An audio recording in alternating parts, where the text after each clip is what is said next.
chance to change your world. Your world. You can change your heart. You can change your mind. You can change your life. Simple can change your world. All right, my beautiful people, thanks so much for tuning in. This is ERGJ, certified financial educator, founder of the New Black Wall Street and the New Black Wall Street Book Club, where we are, I understand that readers are leaders. And the more you learn, the more that you can earn. And so today we are in our Midday Manna series, guys. I don't do this often, but when I do, I come with that thunder. So we're actually going to be reading through the Law of Success. That's right, Law of Success. And for those that have been following us, or those that are in Club Millie, they understand that we are in our Mastermind Alliance, and this is our core book, the core book for our Millionaire Mastermind Alliance. And basically, at the end of the day, man, this book here is The Law of Success. It's by Napoleon Hill. It is the Bible towards wealth, I would say. It is the Master Wealth Builder's lesson plan for achieving your dreams. The Master's lesson plan for achieving your dreams. Now, I brought this book up, and there's been a couple people saying, I never knew a book like that existed. Well, yes, it does. And so I wanted to take some time, maybe throughout the day, whenever I get some time, to be able to go through this with you guys, some of it, not all of it. But this is a book that we're using as the core study. Everybody put in the comments, little study. The core study for our Mastermind Alliance group. Now, if something like that sounds like, Mastermind Alliance, something you want to, I don't know, be a part of, it actually goes through Club Millie. So if you're not a member of Club Millie, then you won't be a member of the Mastermind Alliance group, because I just don't trust you. But if you decide at some point in your life, you say, hey, I want to try this Club Millie thing out, then you'll have access to the Mastermind Alliance group, where we actually are working together to build our dreams. And some of you guys just got to understand, that's what it takes. It takes a decision to work together to build your dreams. So I want to say hello to everybody that's in the New Black Wall Street, that's over at the Black Enterprises, over at Atlanta Black Business Network. This is a time for us to actually build together through reading. That's right. Build together. I feel like LeVar Burton. I feel like reading Rainbow 2.0. That's how I feel. And I'm super excited about what we're going to read today. I'm reading it because I got to catch up. I don't know where I am, but we're going to start by talking about the mastermind. But before we do that, guys, I want to make sure that you're aware that today's episode is being brought to you by ERGJ Enterprises.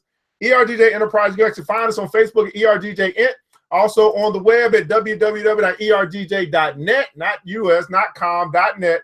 And today's music that you heard was by Bernard Rand.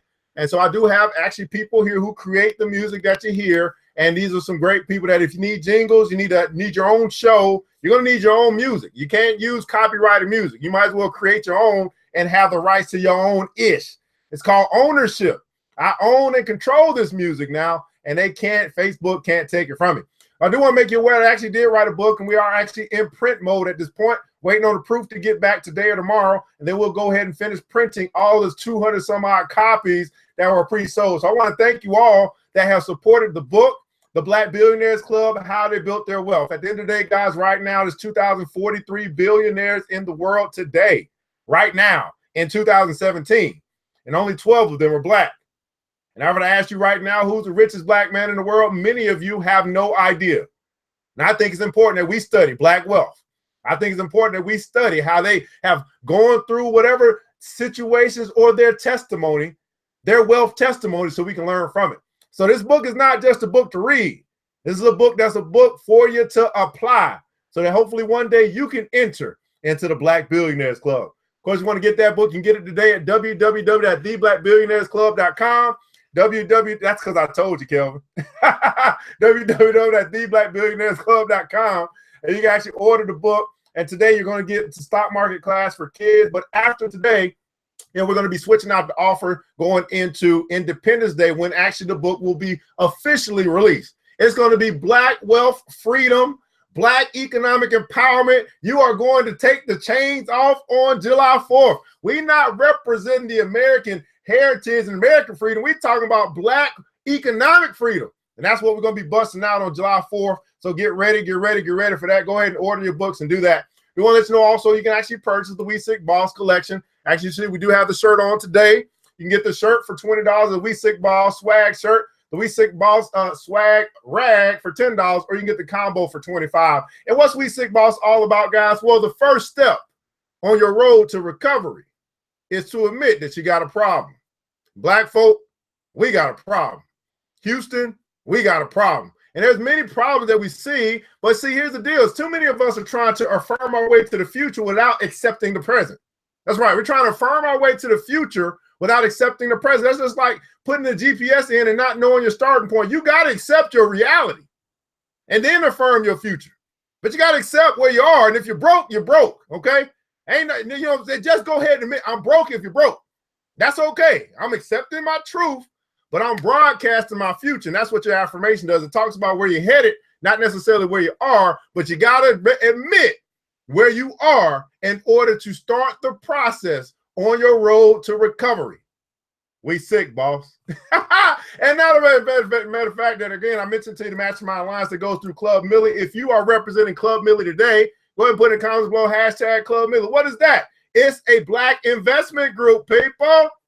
Yeah, where we're helping 1,000 Black folks save and invest $1,000 this year. But we have evolved into investment education, business development, and also sales training is also being offered in Club Millie. So if it's something that you're interested in, you think you need a little help, you think you want to rock with some people who have decided to walk away from the crowd and actually work on fixing, bringing solutions to our problems instead of complaining about them, well, that's what you got in Club Millie. I never thought that $20 or $30 a month would separate the real from the fake, but it absolutely does. $20 and $30 a month separates the real from the fake. Everybody that talks about the stuff versus everybody that's willing to do something about it. And I'm so glad that I'm connected to a group of people who are serious about doing something, not talking, walking. You go to www.mbws.us if you'd like to find out more information about Club Millie. But let's get right into what we need to get into today. I mean, I done shared all this stuff with you, but it's the Midday Manna. This is the law of success. This is the Master's Wealth Builders lesson plan for achieving your dreams. So let's get right into it. We're going to start here. Where I'm picking up at is page number 17. It's called The Mastermind. We're going to read what Napoleon Hill has to say about this thing because I just mentioned to you. We got a millionaire mastermind alliance as a part of Club Millie, where people are learning to expand their brand, expand their thinking, so they can actually enlarge their territory. What does that mean? That means make more money. That's what that means. It means make more money at the end of the day. The Mastermind. We come now. I got to see if I can talk like Napoleon Hill. I don't know if I can do it. We come now to the next step in the description of the ways and means by which one may gather, classify, and organize useful knowledge through harmonious alliance of two or more minds, out of which grows a mastermind. Napoleon Hill? Maybe? Probably not. The term mastermind is abstract and no counterpart in the field of known facts, except to a small number of people who have made a careful study of the effect of one mind upon other minds. This author has searched in vain all the textbooks and essays available on the subject of the human mind, but nowhere has been found even the slightest reference to the principle here described as the mastermind. The term first came to the attention of the author through an interview with Andrew Carnegie in a manner described in lesson 1. We move on to the chemistry of the mind. It is this author's belief that the mind is made up of the same universal fluid energy as that which constitutes the ether which fills the universe. It is a fact that well known to the layman as to the man of scientific investigation. And some minds clash the moment they come in contact with each other, while other minds show a natural affinity to each other. Between the two extremes of natural antagonism and natural affinity, growing out of the meeting and connecting of the minds, there's a wide range of possibility for varying reactions of mind upon mind. Some minds are so naturally adapted to each other that love at first sight is the inevitable outcome of the contact. Who has not known of such an experience? In other cases, minds are so antagonistic that violent and mutual dislike shows itself at first meeting. These results occur without a word being spoken, without the slightest signs of any of the usual causes for love and hate acting as a stimulus. It is quite probable that the mind is made up of a fluid or substance or energy. Call it what you will, similar to, if not in fact the same substance as the ether. When two minds come close enough to each other to form a contact, the mixing of the units of this mind stuff, let us call it the electrons of the ether, sets up a chemical reaction and starts vibrations which affect the two individuals pleasantly or unpleasantly. The effect of the meeting of two minds is obvious to even the most casual observer. Every effect must have a cause. Everybody putting comments below. Every effect must have a cause. What could be more reasonable than to suspect that the cause of the change in mental attitude between two minds, which has just come in close contact, is none other than the disturbance of the electrons or units in which of each mind in the process of rearranging themselves in a new field created by the contact. For the purpose of establishing this lesson upon a sound foundation, we have gone a long way towards success by admitting that the meeting or coming in close contact of two minds sets up in each of those minds a certain noticeable effect or state of mind, quite different from one existing immediately prior to the contact. While it is desirable, it is not essential to know what is the cause of this reaction of mind upon mind. That the reaction takes place in every instance is a known fact which gives us a starting point from which we may show what is meant by the term mastermind. Everybody putting comments on mastermind. And it's got a quote here, says, from Disraeli, to believe in the heroic makes heroes. To believe in the heroic makes heroes, by Disraeli. A mastermind may be created through the bringing together or blending in a spirit of perfect harmony. I like when Napoleon say that, perfect harmony. I got that one down.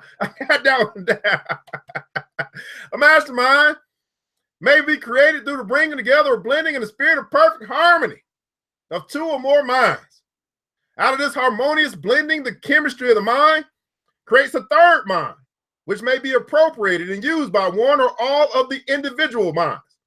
This mastermind will remain available as long as the friendly, harmonious alliance between the individual minds exists.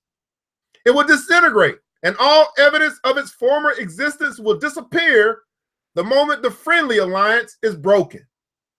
This principle of mind, chemistry, is the basis and cause for practically all the so-called soulmate and eternal triangle cases, so many of which unfortunately find their way into divorce courts and meet with popular ridicule from ignorant and uneducated people who manufacture vulgarity and scandal out of one of the greatest of nature's laws. The entire civilized world, that the first 2 or 3 years of association after marriage are often marked by much disagreement of a more or less petty nature. These are the years of adjustment. Everybody putting comments for adjustment. These are the years of adjustment. If the marriage survives them, it is more than apt to become a permanent alliance. These facts no experienced married person will deny. Again, we see the effect without understanding the cause. While there are other contributing causes, yet in the main lack of harmony during those early years of marriage is due to the slowness of the chemistry of the minds in blending harmoniously. Stated differently, the electrons or units of the energy called the mind are often neither extremely friendly nor antagonistic upon first contact, but through constant association, they gradually adapt themselves in harmony, except in rare cases where association has the opposite effect of leading eventually to open hostility between these units. It is well-known fact that after a man and woman have lived together for 10 to 15 years, they become practically indispensable to each other, even though there may not be the slightest evidence of the state of mind called love. Moreover, this association and relationship sexually not only develops a natural affinity between the two minds, but it actually causes the two people to take on similar facial expressions and to resemble each other closely in many other marked ways.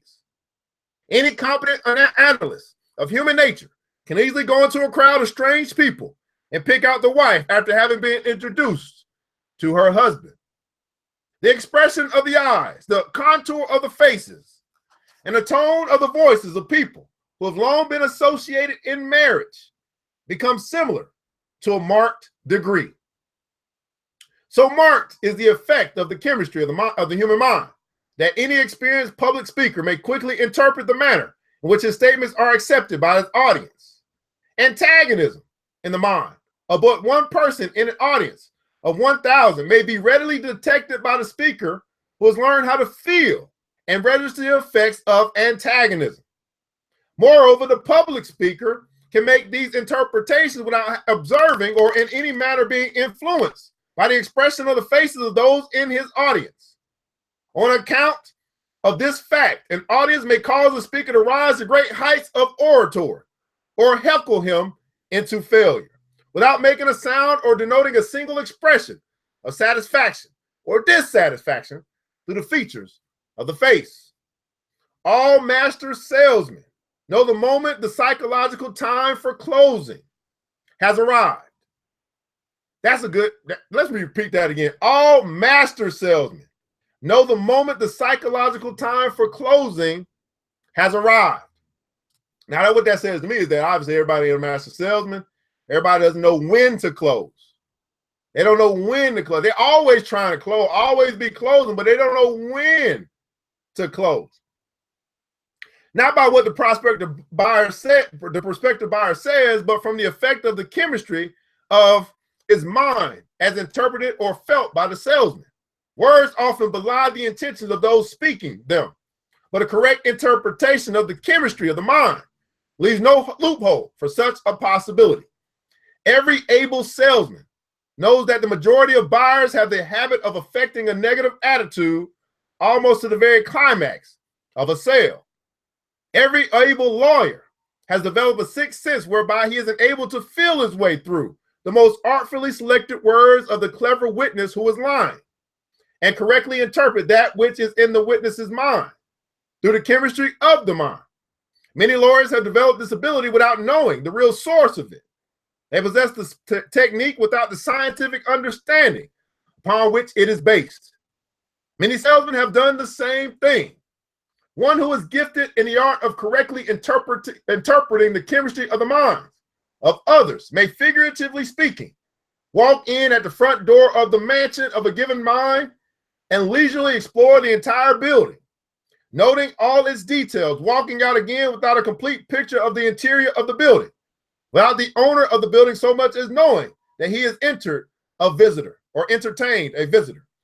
It will be observed in the lesson accurate thinking that this principle may be put to very practical use, having reference to the principle of the chemistry of the mind. This principle is referred to merely as an approach to the major principles of this lesson. Enough has already been stated to introduce the principle of mind chemistry. Everybody put in the comments below mind chemistry. And to prove, with the aid of the student's own everyday experiences and casual observations, that the moment two minds come within close range of each other, a noticeable mental change takes place in both, sometimes registering in the nature of antagonism, and at other times registering in the nature of friendliness. Every mind has what might be termed as an electric field. The nature of this field varies depending upon the mood of the individual mind back of it, and upon the nature of the chemistry of the mind creating the field. It is believed by this author that the normal or natural condition of the chemistry of any individual mind is a result of his physical heredity plus the nature of thoughts which have dominated that mind.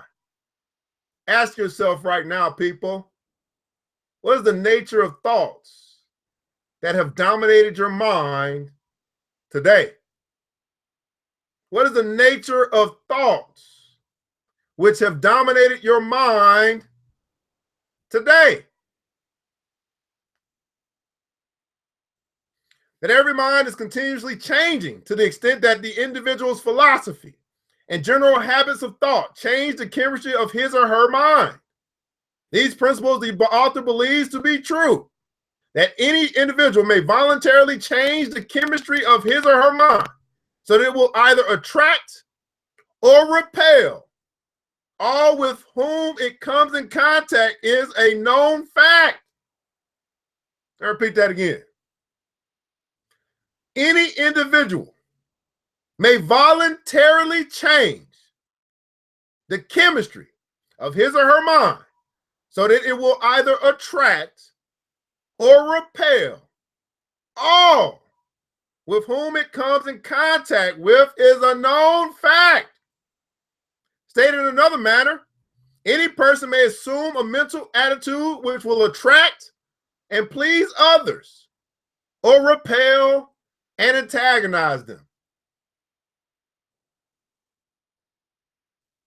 And with this, without the aid of words or facial expression or any other form of bodily movement or demeanor. Ask yourself this, people. Do you have a pleasing personality? Do you attract people, money, wealth, love, whatever it is that you say you want in life? Do you attract it to your mind, or do you repel it from your mind? It has a lot to do with what you think about all day long. He said that you can voluntarily do this. You can become attracted by what you think about. Or you can detract or repel from you based upon what you think, how you see yourself, how you view the world. It's a voluntary thing to change what you think about. Go back now to the definition of a mastermind. A mind which grows out of the blending and coordination of two or more minds. In the spirit of perfect harmony, and you will catch all the full significance of the word harmony, as is here used. Two minds will not blend, nor can they be coordinated unless the element of perfect harmony is present, wherein lies the secret of success or failure of practically all business and social partnerships. Every sales manager and every military commander and every leader in any other walk of life understands the necessity of an esprit de corps, a spirit of common understanding and cooperation in the attainment of success. Everybody put in the comments below, a spirit of harmony. You see, black folk not working together, they don't have a spirit of harmony. Black folk thinking they can't do business with other black folk because they don't have a spirit of harmony. Black customers always talking bad about black businesses because they don't have a spirit of harmony. Always looking for what doesn't work and what isn't right, but never thinking about all the things that are right. A spirit of harmony. Divorces happen because there's no spirit of harmony.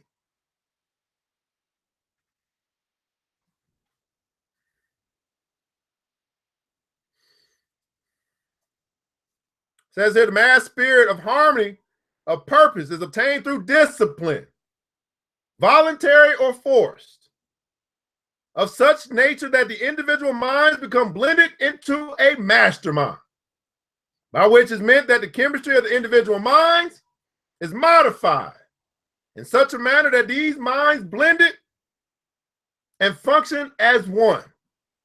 The methods through which the bliss blending process takes place are as numerous as the individuals engaged in the various forms of leadership. Every leader has his or her own method of coordinating the minds of the followers. One will use force. Another uses persuasion. One will play upon the fear of penalties, while another plays upon rewards, in order to reduce the individual minds of a given group of people to where they may be blended into a mass mind. The student will not have to search deeply into history of statesmanship, politics, business, or finance to discover the technique employed by the leaders in these fields in the process of blending the minds of individuals into a mass mind. Now, I don't know what you just heard right there, but when people talk about programming, this is what they're talking about.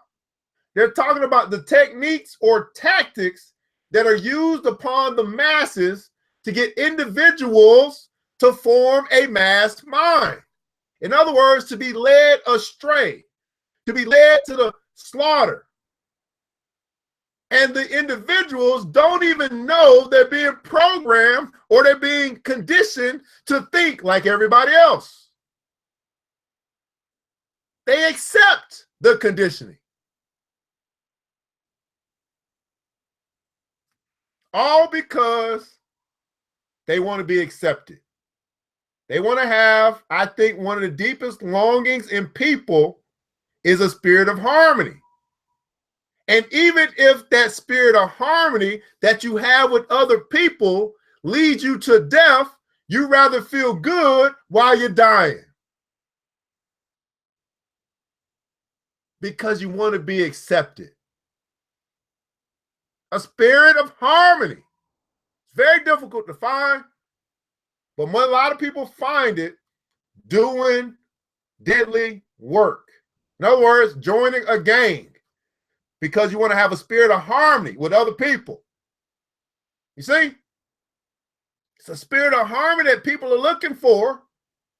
My question to you, are you creating this spirit in your household, in your church, in your school, in your nonprofit organization? Are you creating the spirit, or are you driving people away where they had to go find that spirit somewhere else, and that spirit might not be leading them where they really need to go? A spirit of harmony. Next quote here says, if you do not believe in cooperation, look what happens to a wagon that loses a wheel. If you don't believe in cooperation, if you don't believe in group economics, if you don't believe in collective thought, look what happens, Black people, when a wagon or a car loses a tire. The really great leaders of the world, however, have been provided by nature with a combination of mind chemistry favorable as a nucleus of attraction of other minds. Napoleon was a notable example of a man possessing a magnetic type of mind, which had a very decided tendency to attract all minds with which it came in contact. Soldiers followed Napoleon to certain death without flinching because of the impelling or attracting nature of his personality. And that personality was nothing more or less than the chemistry of his mind.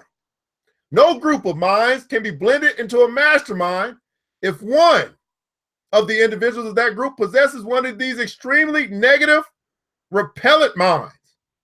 The negative and positive minds will not blend in the sense here described as a mastermind. Lack of knowledge of this fact has brought many an otherwise able leader to defeat. Everybody should not be welcome in your crew. Get all of the negative, repellent people out of your life. Repeat that again. Remove the negative, repellent people out of your life. They can come back when they change their attitude, when they change their personality, because it's a voluntary thing. It's not who they are, because they can become who they want. They just decided that this is how I'm going to be. Remove the negative, repellent people out of your life if you want to operate in a spirit of harmony, which can take you beyond your wildest dreams.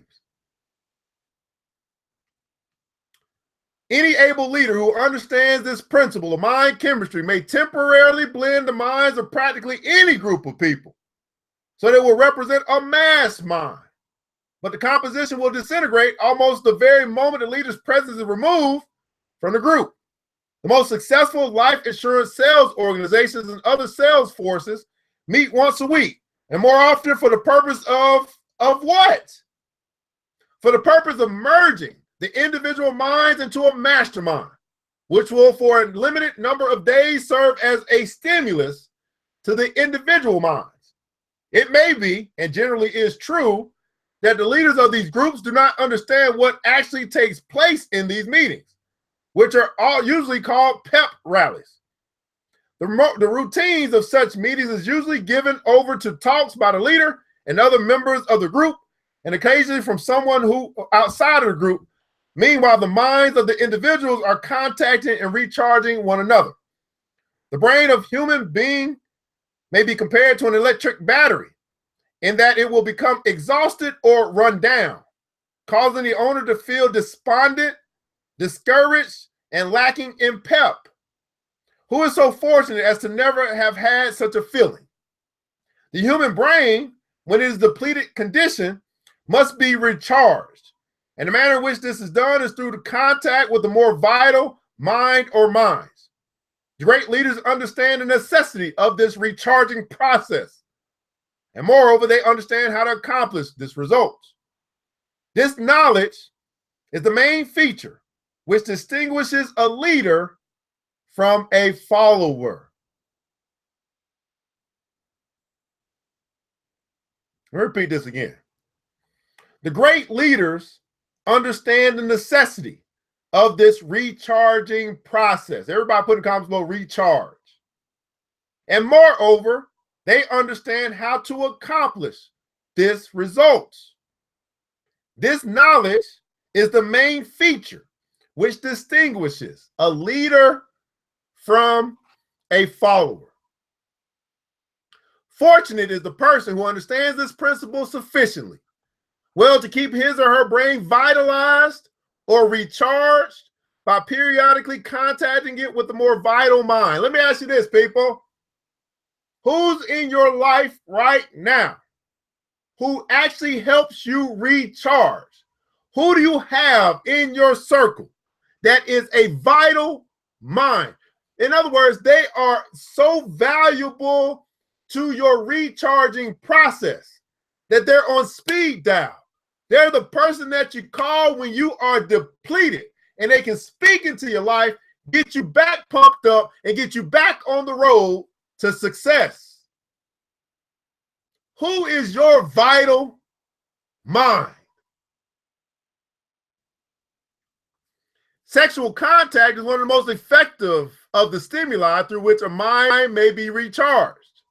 Providing the contact is intelligently made between man and woman who have genuine affection for each other. Any other sort of sexual relationship is a devitalizer of the mind. Any competent practitioner of psychotherapeutics can recharge a brain within a few minutes. Before passing away from the brief reference made to sexual contact as a means of revitalizing the depleted mind, it seems appropriate to call attention to the fact that all of the great leaders in whatever walks of life they have arisen have been and are people of highly sexed natures. The word sex is not an indecent word. You'll find it in all the dictionaries. There's a growing tendency upon the part of the best informed physicians and other health practitioners to accept the theory that all diseases begin when the brain of the individual is in a depleted or devitalized state. Stated in another way, it is known fact that a person who has a perfectly vitalized brain is practically, if not entirely, immune from all manner of disease. Every intelligent health practitioner of whatever school or type knows that nature or the mind cures diseases in every instance where a cure is effected. Medicines, faith, laying on of the hands, chiropractic, osteopathy,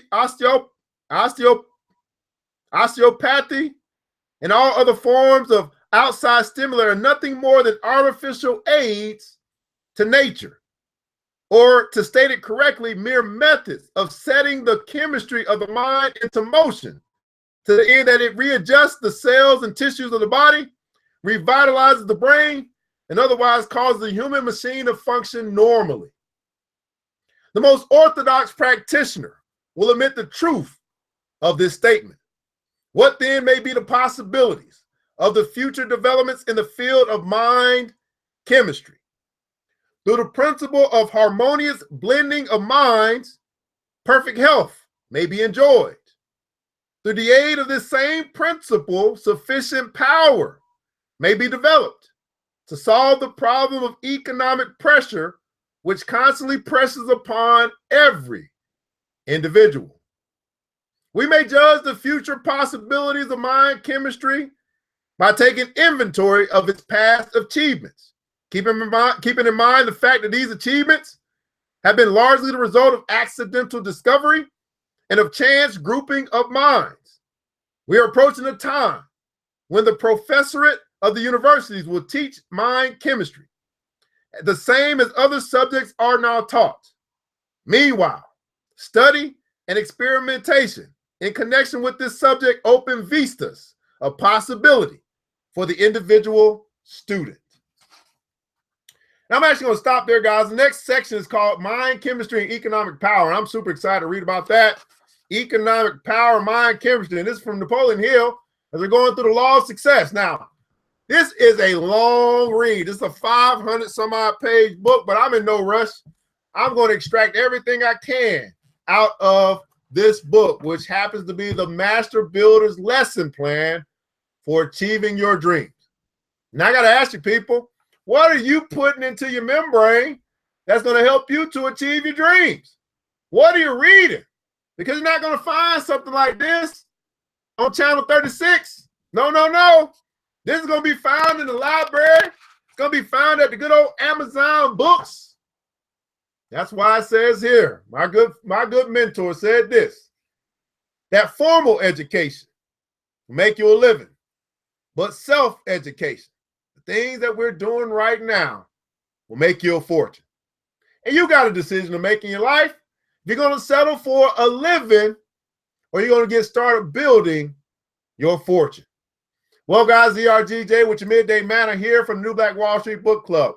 We share with you quite a few things as far as the book coming out, the Black Billionaires Club. You want to make sure you're going over to www.theblackbillionairesclub.com to go ahead and pick that up today. We also mentioned to you the Sweet Swag Boss Collection, the shirt, and then also the swag rag, which you can get the combo for $25, the shirt for $20, or the rag for $10, and the Millionaire Mastermind Alliance, which is something that comes through Club Millie. What we're reading right now is the foundation for Club Millie and the Millionaire Mastermind Alliance. And you can see why we're on our road to wealth.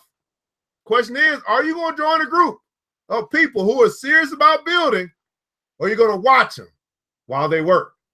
Well, there's something that you might be interested in. Just go on over to www.nbws.us. That's New Black Wall Street. That is the creation. That is the hub for the Black folk empire. Go ahead and check it out. Say what you think. Sign up if you like. But either way, we're going to keep on building. Well, guys, I want to thank you for your time today. I want you to remember this. It takes a village. It starts with us. Let's build Black wealth together. You guys have a good day.